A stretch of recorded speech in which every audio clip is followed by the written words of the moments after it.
And one of the next steps, obviously, is the return to school next week.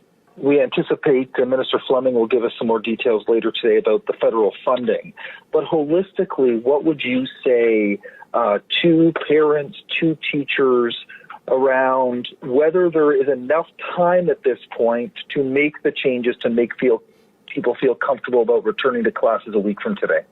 Well, I certainly understand the anxiety that parents, teachers, and children are feeling, the uncertainty that we've had since March, quite frankly, with a brief visit to voluntary classroom teaching and virtual teaching in June.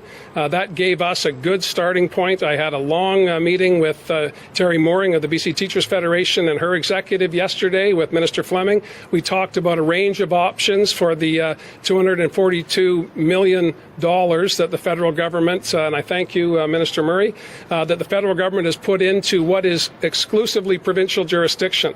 When the Prime Minister made the announcement of education funding across the country, he did so because he understood the importance to our economic well-being and, of course, to our children and our families that we have a safe restart when it comes to our K-12 system.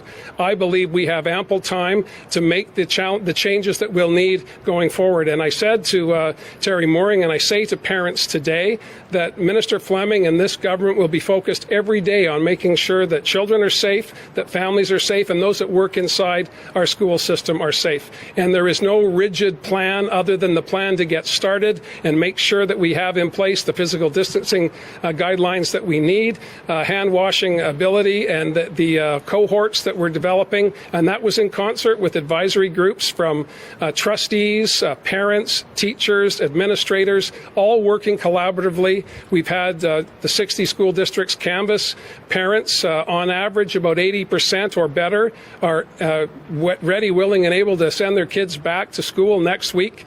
Teachers will be in class at the beginning of the week, and then we'll start the process of developing the plan that will get us through next week, next month, and into the spring. And that's how we have to operate, Richard. This is not about, here's the plan, we're sticking with it. Here's the start, and we will amend the plan as we need to meet the needs of safety and a quality education for our kids.